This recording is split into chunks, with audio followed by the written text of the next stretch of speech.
الحمدللہ رب العالمین والصلاة والسلام علی محمد الامین فاعوذ باللہ من الشیطان الرجیم بسم اللہ الرحمن الرحیم۔ خواتین و حضرات، ہم سورہ ابراہیم کی آیت 42 سے درس کی ابتدا کر رہے ہیں۔ یہ سورہ کا خاتمہ اب شروع ہو رہا ہے۔ اس سورہ میں ہم نے یہ دیکھا کہ مدعا کو سامنے رکھ کر پہلے عمومی دلائل بیان کیے گئے جو زیادہ تر انفسی اور آفاقی ہوتے ہیں، یعنی ان چیزوں سے استدلال جو ہمارے نفس میں ہیں، ان چیزوں سے استدلال جو ہمارے ماحول میں ہیں، ہمارے گرد و پیش ہیں، اس کائنات میں ہیں۔ اس کے بعد تاریخ سے استدلال کیا گیا، اور مخاطبین چونکہ قریش ہیں اس لیے انہیں بتایا گیا کہ وہ کس کی اولاد ہیں، یہ حرم کن احساسات کے ساتھ بنایا گیا تھا، اس کی تعمیر نو کے بعد ابراہیم علیہ السلام نے کیا نصیحت کی تھی۔ اس موقع پر ان کی دعا نقل کی گئی جس میں انہوں نے اس حرم کی تعمیر کا مقصد بھی بتایا، ان کی اولاد کو کن حدود کا پابند رہنا چاہیے اس کی بھی وضاحت کی، اور یہ بات بھی واضح کر دی کہ یہ لوگ اگر صحیح راستے پر قائم رہیں گے تو اللہ تعالیٰ کی طرف سے انہیں کیا نعمتیں حاصل ہوں گی۔ اس دعا کے ساتھ مضمون کا آیت 41 پر خاتمہ ہو گیا۔ اب اس کے بعد فرمایا ہے کہ وَلَا تَحْسَبَنَّ اللَّهَ غَافِلًا عَمَّا يَعْمَلُ الظَّالِمُونَ، یہ ظالم جو کچھ کر رہے ہیں، یعنی یہ تو استدلال ہے، وہ ہم نے پیش کر دیا، تنبیہ مختلف اسالیب میں انہیں کی جا رہی ہے، لیکن اے پیغمبر یہ خیال نہ کرو کہ ان کا آگے سے رد عمل اللہ کے علم میں نہیں ہے۔ یہ ظالم جو کچھ کر رہے ہیں تم خدا کو اس سے ہرگز غافل نہ سمجھو۔ اس طرح کی بات میں تسلی بھی مقصود ہوتی ہے اور تہدید بھی۔ تسلی پیغمبر کے لیے، پیغمبر کے ساتھیوں کے لیے، اور تہدید ان لوگوں کے لیے جو مخاطبین ہیں، یعنی وہ یہ جان لیں کہ اس وقت پروردگار ان کے ایک ایک عمل کو دیکھ رہا ہے، وہ محاسبے کی زد میں ہے، اللہ کی عدالت میں کھڑے ہیں، ان کے بارے میں فیصلہ ہونا ہے۔ انہیں معلوم ہونا چاہیے کہ وہ اگر اس موقع پر بدنیتی سے کام لیں گے، بدزنی سے کام لیں گے، چالیں چلیں گے، تو ان میں سے کوئی چیز بھی اس موقع پر نظر انداز نہیں کی جائے گی، اس کے نتائج نکلیں گے اور اسی دنیا میں نکل آئیں گے۔ تو اس لیے یہ متنبہ ہو جائے۔ قرآن مجید کے بارے میں عرض کر چکا ہوں کہ وہ اپنے مضامین کے لحاظ سے ایک پیغمبر کی سرگزشت انذار ہے، یعنی اس کی نوعیت یہ نہیں ہے کہ میں آپ اس کو کھولیں تو آگے ایک باب توحید پر ہو، ایک قیامت پر ہو، ایک میں اعمال بیان کیے جائیں، ایک میں اخلاقیات کی تعلیم دی جائے۔ اس کا اسلوب یہ نہیں ہے، وہ انذار کی کتاب ہے، یعنی خبردار کر رہی ہے اپنے مخاطبین کو۔ پیغمبروں کا جو اصلی کام ہے آخرت کے بارے میں لوگوں کو خبردار کرنا، یہ مضمون قرآن مجید کی ہر سورہ میں اسی طریقے سے ہے۔ اس انذار کے دوران میں استدلال بھی ہوتا ہے، حکمت کی بعض غیر معمولی چیزیں بھی نمایاں کی جاتی ہیں، لوگوں کو تنبیہ کی جاتی ہے اور اللہ تعالیٰ کا تعارف کرایا جاتا ہے، آخرت کے احوال زیر بحث آ جاتے ہیں۔ اسی طرح سے اللہ تعالیٰ اپنی شریعت اور اپنے احکام کی وضاحت کرتے ہیں، یہ اسلوب ہے۔ تو اب خاتمے میں دیکھیے وہ انذار کا پہلو اب پوری طرح نمایاں ہو کے سامنے آ جائے گا۔ اس پورے باب کا مرکزی مضمون ہی انذار و بشارت ہے۔ یہ ظالم جو کچھ کر رہے ہیں تم خدا کو اس سے ہرگز غافل نہ سمجھو اے پیغمبر، انما یؤخرہم لیوم تشخص فیہ الابصار، وہ انہیں یعنی اللہ انہیں صرف اس دن کے لیے ٹال رہا ہے، مہلت مل رہی ہے جس میں نگاہیں پھٹی کی پھٹی رہ جائیں گی۔ یعنی یہ ایک مہلت ہے جو دنیا میں انسانوں کو دی گئی ہے۔ اس میں اگر کوئی یہ سمجھتا ہے کہ اللہ تعالیٰ فوراً پکڑ لے گا، یہ اس کی اسکیم کے خلاف ہے۔ اس نے جب آزادی دی، اختیار دیا اور پھر ایک مہلت مقرر کی ہر شخص کے لیے، اس مہلت میں اس کو پورا موقع ہے اور پوری آزادی ہے، وہ چاہے تو ایمان لائے، چاہے تو کفر اختیار کرے، چاہے تو الحاد کا علمبردار بن کر کھڑا ہو جائے، اس پر گرفت اس وقت ہوگی جب اللہ تعالیٰ فیصلہ سنائیں گے۔ تو اس لیے یہ ظالم یہ خیال کر رہے ہیں کہ ہم پیغمبر کے مقابل میں آ گئے ہیں، ہم نے اس کو اور اس کے ساتھیوں کو اذیتیں دینے میں کوئی کمی نہیں چھوڑی، ہم مخالفت کے منصوبے بنا رہے ہیں، وہ کامیاب ہو جاتے ہیں، تو اس لیے ہم گویا بازی جیت رہے ہیں۔ اس پر تنبیہ فرمائی ہے کہ تم نے جس ظلم کا ارتکاب کیا ہے، یاد رکھو اس پر گرفت ہونی ہے، اور اس کائنات کا پروردگار اس سے غافل نہیں ہے، ہاں البتہ اس نے مہلت دے رکھی ہے، اور مہلت کے دوران میں وہ گرفت نہیں کرتا، لیکن وہ دن عنقریب آنے والا ہے جس میں نگاہیں پھٹی کی پھٹی رہ جائیں گی۔ مخطئین مقنعی رؤوسہم، یہ سر اٹھائے ہوئے بھاگ رہے ہوں گے۔ لا یرتد الیہم طرفہم، ان کی نظر اٹھے گی تو ان کی طرف پلٹ کرنا آئے گی۔ وافئدتہم ہوا، اور ان کے دل اڑے ہوئے ہوں گے۔ یہ اس وقت کی تصویر کھینچی ہے جب ان منکرین کے سامنے حقیقت کا پردہ اٹھ جائے گا، حجاب اٹھ جائے گا، اور وہ سب کچھ جو یہاں منوایا جا رہا تھا علم سے، استدلال سے، اس کے بجائے سب کچھ مشاہدے میں آ جائے گا۔ وہ دن کیا دن ہوگا، اس میں ایمان والوں کے بارے میں یہ بیان کیا ہے کہ ان پر اللہ کی سکینت نازل ہوگی، ان کا استقبال ہوگا، وہ اس دن کے خوف سے بچا لیے جائیں گے۔ لیکن یہ ظالم جن کا یہاں ذکر ہو رہا ہے، جو اس سورہ کے مخاطبین ہیں، ان کے بارے میں بتایا کہ اس وقت تو یہ خیال کر رہے ہیں کہ معاملہ ٹل رہا ہے، تو گویا انہوں نے اللہ کو، اللہ کے پیغمبر کو شکست دے دی ہے، لیکن وہ دن زیادہ دور نہیں ہے جس میں یہ منظر سامنے دیکھ لیں گے۔ اس میں جو لفظ ظالم استعمال ہوا ہے اس کے بارے میں عرض کر چکا ہوں کہ قرآن مجید میں یہ دو معنی میں آتا ہے، اور بعض موقعوں پر اس میں وہ دونوں ہی مراد ہوتے ہیں۔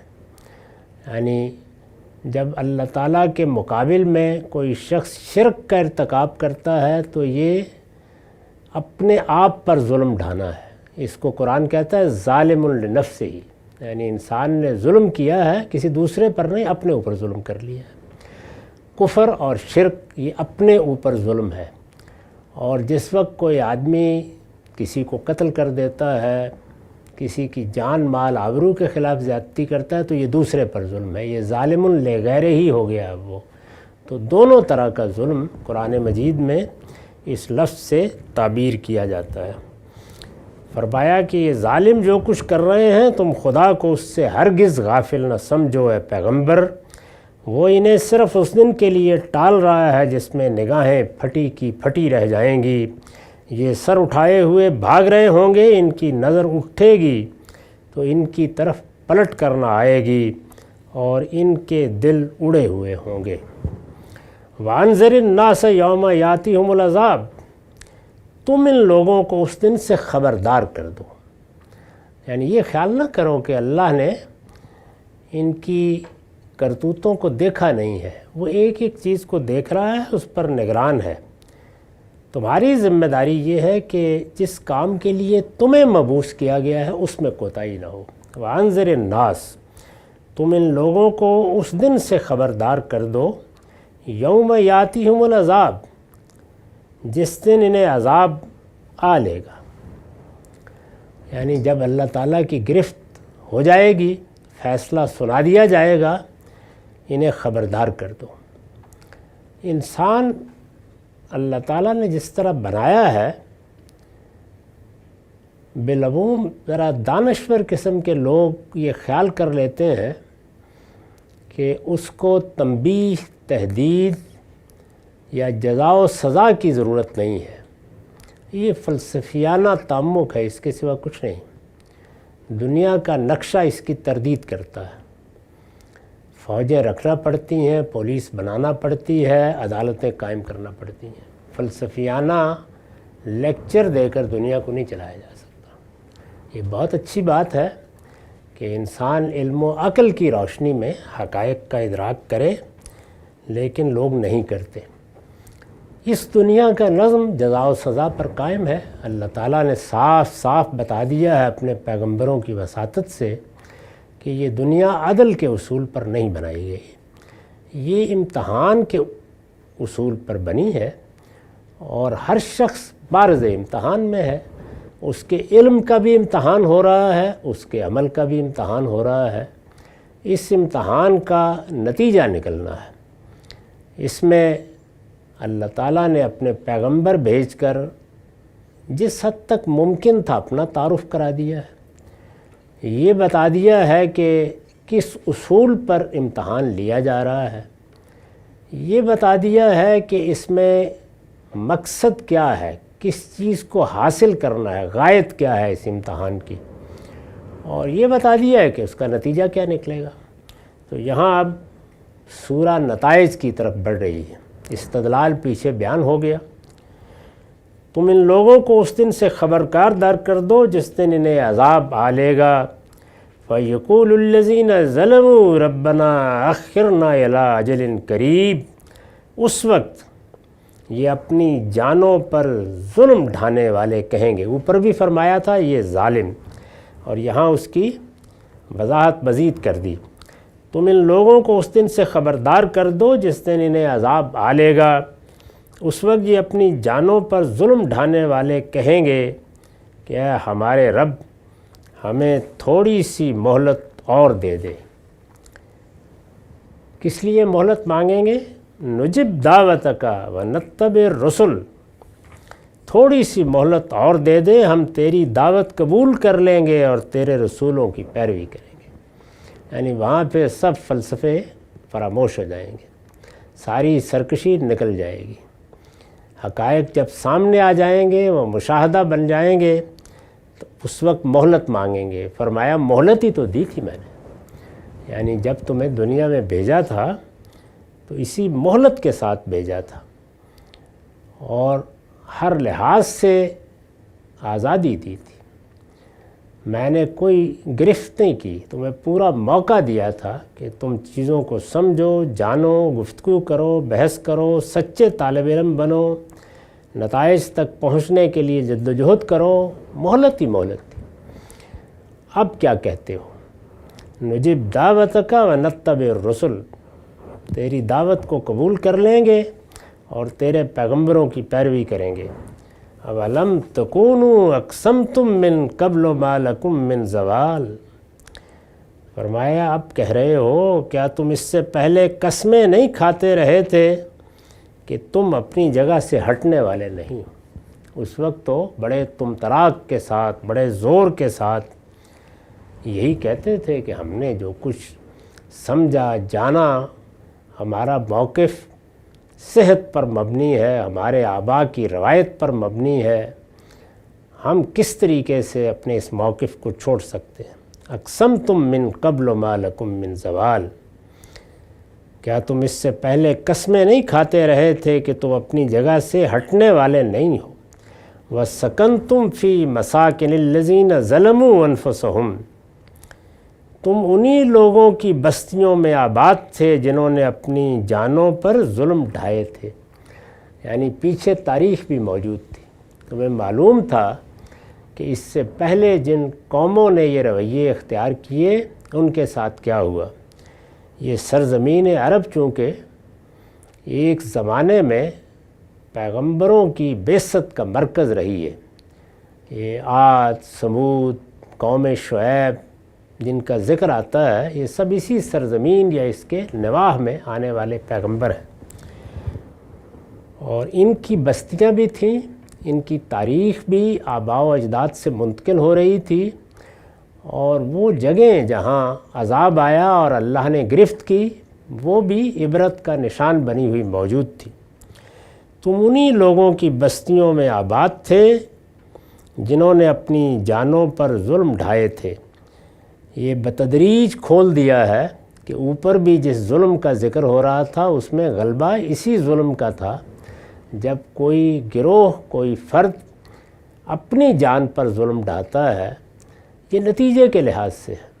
یعنی جب کفر اور شرک کو اختیار کیا جائے گا، بدعت کو اختیار کیا جائے گا، تو انسان یہاں تو گرفت میں نہیں آتا، اس لیے کہ یہ مذہبی جرائم ہے. ان کی گرفت قیامت میں ہونی ہے. وہاں جب گرفت ہوگی تو پھر گویا وہ اپنی جان پر جو ظلم وہاں کر چکا تھا اس کا نتیجہ دیکھ لے گا. تو اس لحاظ سے اس کو ظلم کہا جاتا ہے. تم انہی لوگوں کی بستیوں میں آباد تھے جنہوں نے اپنی جانوں پر ظلم ڈھائے تھے، اور فرمایا وَتَبَيَّنَ لَكُمْ كَيْفَ فَعَلْنَا بِهِمْ، اور تم پر کھل چکا تھا کہ ہم نے ان کے ساتھ کیا معاملہ کیا. یعنی ایسا بھی نہیں ہے کہ تم ان کی تاریخ سے ناواقف تھے، وہ تاریخ تمہارے آباء کے ذریعے سے منتقل بھی ہوئی تھی، تم ان کی جگہیں خود دیکھتے بھی رہے تھے، اور تمہیں پیغمبروں نے متنبع بھی کر دیا تھا. تم پر کھل چکا تھا، واضح ہو چکا تھا کہ ہم نے ان کے ساتھ کیا معاملہ کیا. وَضَرَبْنَا لَكُمُ الْأَمْثَالَ، اور ہم نے تمہارے لیے ان کی مثالیں بیان کر دی تھی. یعنی یہ سب جو تاریخ سے استدلال قرآن میں کیا جاتا ہے یہ انہی کی مثالیں ہیں. فرمایا یہ ہم اس وقت کہیں گے وَقَدْ مَكَرُوا مَكْرَهُمْ وَعِنْدَ اللَّهِ مَكْرُهُمْ، انہوں نے سب چالیں چل دیکھی، انہوں نے اپنی سب چالیں چل دیکھیں. یعنی تمہارے آباء نے، انہوں نے اپنی سب چالیں چل دیکھیں. اور دیکھیے کیا فرمایا وَعِنْدَ اللَّهِ مَكْرُهُمْ، ان کی یہ چالیں اب اللہ کے پاس دھری ہوئیں. وہاں دیکھ لو گے کہ انجام کیا ہوا. وَإِنْ كَانَ مَكْرُهُمْ لِتَزُولَ مِنْهُ الْجِبَالِ، ان کی یہ چالیں اب اللہ کے پاس دھری ہیں، اگرچہ ان کی چالیں ایسی تھیں کہ ان سے پہاڑ بھی ٹل جائیں. یعنی تم کیا تدبیریں کرو گے، انہوں نے بھی اللہ سے اور اللہ کے پیغمبروں کی گرفت سے بچنے کے لیے یہی کچھ کیا تھا.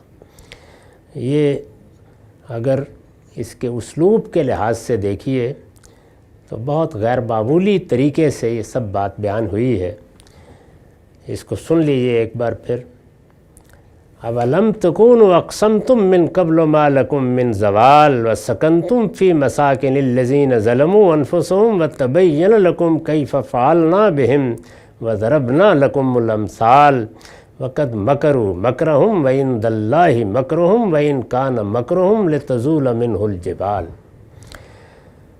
ہم تیری دعوت قبول کر لیں گے اور تیرے رسولوں کی پیروی کریں گے. اس وقت کہیں گے جب مہلت ختم ہو جائے گی، کیا تم اس سے پہلے قسمیں نہیں کھاتے رہے تھے کہ تم اپنی جگہ سے ہٹنے والے نہیں ہو؟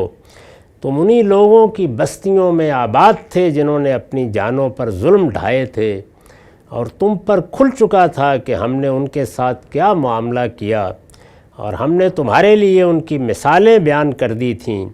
انہوں نے اپنی سب چالیں چل دیکھیں، ان کی یہ چالیں اب اللہ کے پاس دھری ہیں، اگرچہ ان کی چالیں ایسی تھیں کہ ان سے پہاڑ بھی ٹل جائیں. تو اس طرح انہی کی تاریخ کے جو پیچھے گزر چکی تھی مثالیں دے کر ان کو بتایا گیا کہ جب قیامت برپا ہوگی یا جب یہاں عذاب آئے گا اور تم نتیجہ دیکھ لو گے تو اس وقت تمہیں احساس ہوگا کہ ان سب چیزوں پر تمہیں متنبع کیا گیا تھا. یہ بیان اتمام حجت کے پہلو سے بھی ہے، اللہ کے اس قانون کو ایک دوسرے پہلو سے واضح کرتا ہے کہ جب تک اللہ تعالیٰ اس طرح خبردار نہیں کر دیتے اور پے در پے تنبیہات سے لوگوں کو غفلت سے بیدار نہیں کرتے، اس وقت تک وہ آخری گرفت نہیں کرتے۔ اسی کو بیان بھی کیا ہے کہ اس دنیا میں جب ہم گرفت کرتے ہیں، اس لیے کہ آخرت کی گرفت تو انسان کے باطن کے لحاظ سے بھی ہو جائے گی، وہاں ہر چیز نمایاں ہوگی، نیت کیا تھی، محرکات کیا تھے، کیا تدبیریں کیں، کیا چیزیں دل میں چھپائے رکھیں، سب نمایاں ہو جائیں گی۔ لیکن دنیا میں اللہ تعالیٰ ظاہر پر معاملہ کرتے ہیں۔ تو یہاں فرمایا کہ ما کننا معذبین حتی نبعث رسولا، ہم کسی قوم کو اس وقت تک عذاب نہیں دیتے دنیا میں جب تک کہ ایک رسول کی بعثت کے بعد اس پر اپنی حجت پوری نہ کر دیں۔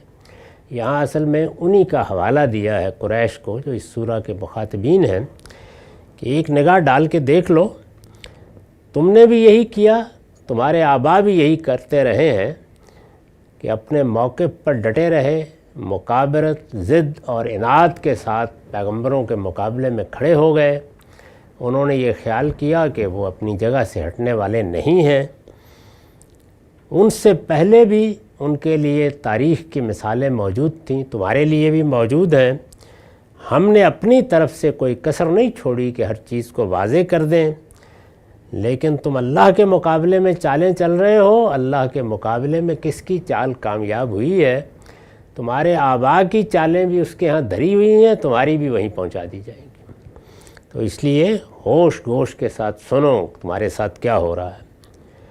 وَلَا تَحْسَبَنَّ اللَّهَ مُخْلِفَ وَعْدِهِ رُسُلًا، سو ہرگز خیال نہ کرو کہ اللہ اپنے رسولوں سے کیے ہوئے وعدوں کے خلاف کرے گا۔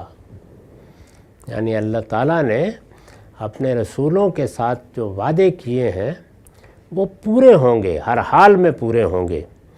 رسولوں کے ساتھ یہ وعدہ کیا گیا ہے کہ ان کی دعوت کو قبول کرنے والوں کو اللہ تعالیٰ فردوس میں داخل کرے گا، وہ کامیاب ہوں گے، فائز المرام ہوں گے۔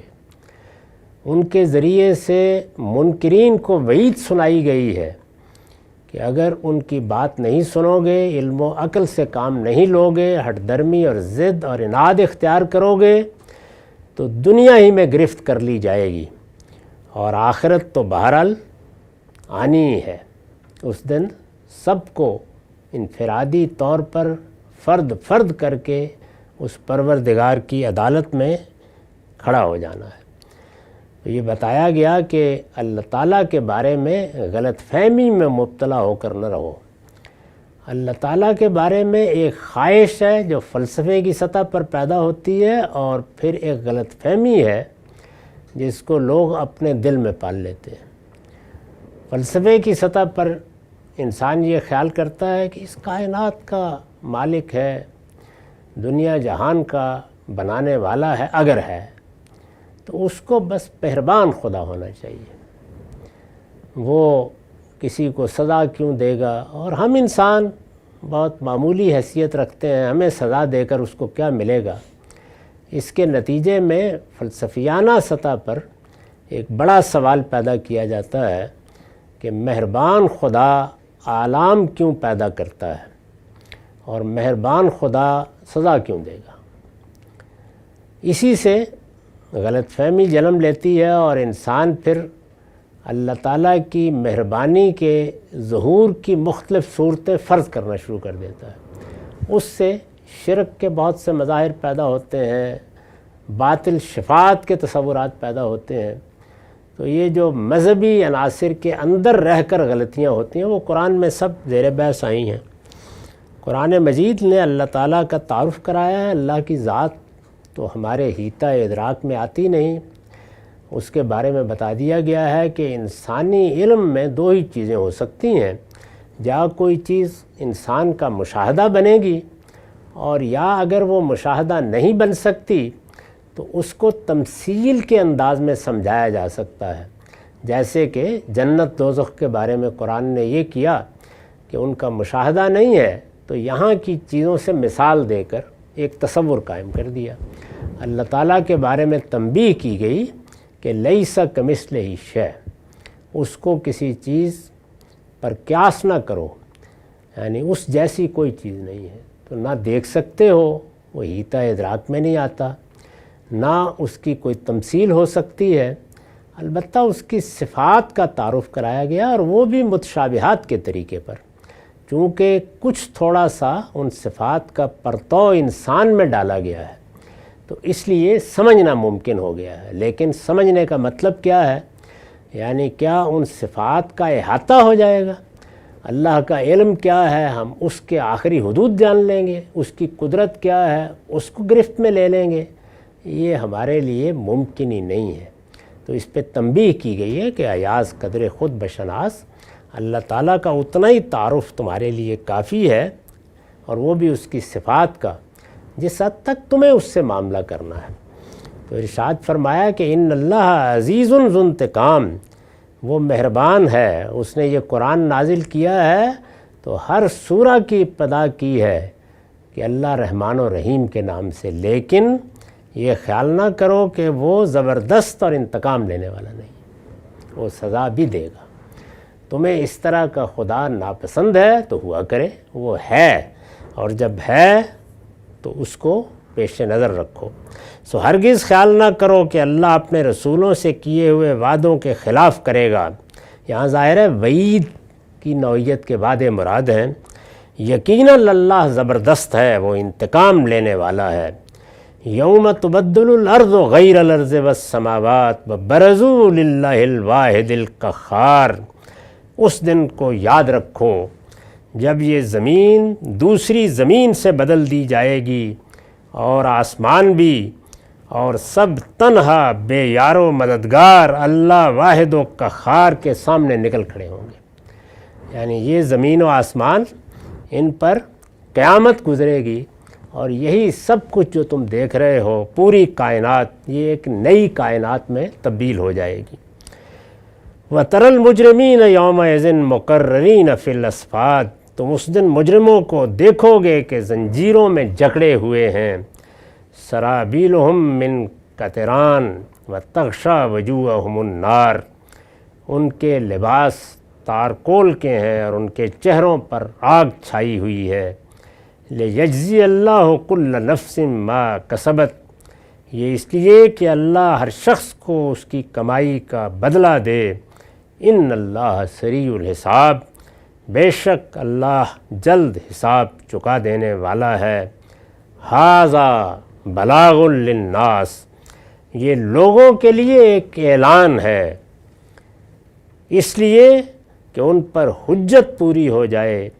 وَلِيُنذَرُوا بِهِ، اور اس لیے کہ وہ اس کے ذریعے سے خبردار کر دیے جائیں۔ وَلِيَعْلَمُوا أَنَّمَا هُوَ إِلَٰهٌ وَاحِدٌ، اور اس لیے کہ وہ جان لیں کہ وہی ایک معبود ہے۔ وَلِيَذَّكَّرَ أُولُو الْأَلْبَابِ، اور اس لیے کہ دانش مند اس سے یاد دہانی حاصل کر لیں۔ اس پر یہ سورہ ختم ہوئی ہے، اور جس طرح کا سورہ کا اسلوب ہے، اس میں یہ انذار یہ کہا جا سکتا ہے کہ اپنے نقطہ کمال کو پہنچ گیا ہے۔ فَلَا تَحْسَبَنَّ اللَّهَ مُخْلِفَ وَعْدِهِ رُسُلَهُ إِنَّ اللَّهَ عَزِيزٌ ذُو انتقام۔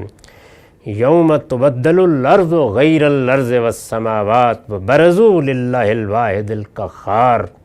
وَتَرَى الْمُجْرِمِينَ يَوْمَئِذٍ مُقَرَّنِينَ فِي الْأَصْفَادِ سَرَابِيلُهُم مِّن قَطِرَانٍ وَتَغْشَىٰ وُجُوهَهُمُ النَّارُ لِيَجْزِيَ اللَّهُ كُلَّ نَفْسٍ مَّا كَسَبَتْ إِنَّ اللَّهَ سَرِيعُ الْحِسَابِ ھذا بلاغ للناس وَلِيُنذَرُوا بِهِ وَلِيَعْلَمُوا أَنَّمَا هُوَ إِلَٰهٌ وَاحِدٌ وَلِيَذَّكَّرَ أُولُو الْأَلْبَابِ۔